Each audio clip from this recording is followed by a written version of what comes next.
అనుకున్నాడు. ఆయన దౌర్భాగ్యం ఏంది అనుకున్నాడంటే, ఎవరికైనా మైండ్ ఇది చిప్పు దొబ్బుతుంది కదా, ఆ చిప్పు దొబ్బి నువ్వు ఆడోటయి ఈడోటయి ఆయన వెళ్ళిపోయాడు. ఐడి తీసేసినాం. అర్థమైందా? చప్పట్లు కొట్టకండి. ఇందులో చాలామంది అలాంటి దాంట్లో మీరు మరలబడకండి. ఫస్ట్ ఆఫ్ ఆల్ గుర్తుపెట్టుకోండి, ఎప్పుడు కూడా రూమర్ అనేది బిజినెస్ వైపు ఉంటుంది.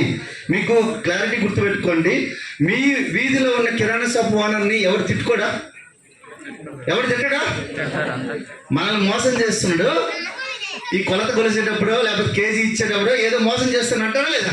మరి మీరు అందరూ బిజినెస్ మ్యాన్సే కాదా? మరి మిమ్మల్ని ఎవడేమనుకుని ఉంటాడా? మీకు అందరూ బొట్టు పెట్టేటోళ్ళు ఉండరు, వెనకాల కోతులు తవ్వేటోళ్ళు కూడా ఉంటారు. అర్థమైందా? దౌర్భాగ్యం ఏంటంటే మనతో తిరిగినోడు కూడా తవ్వుతాడు. అర్థమైందా?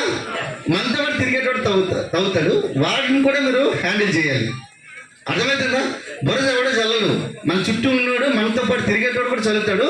పాపం మీద తెలియక, ఈ బిజినెస్ మీద అవగాహన లేక ఏదేదో చేస్తాడు. కానీ మెయిన్ ఏందనుకున్నంటే మ్యాక్సిమం పీపుల్ ఏంటంటే గాసిప్స్ మీద ఎక్కువ ఇష్టపడుతున్నారు. ఈ గాసిప్స్ మీద మెయిన్ ఎక్కువ మనుషులు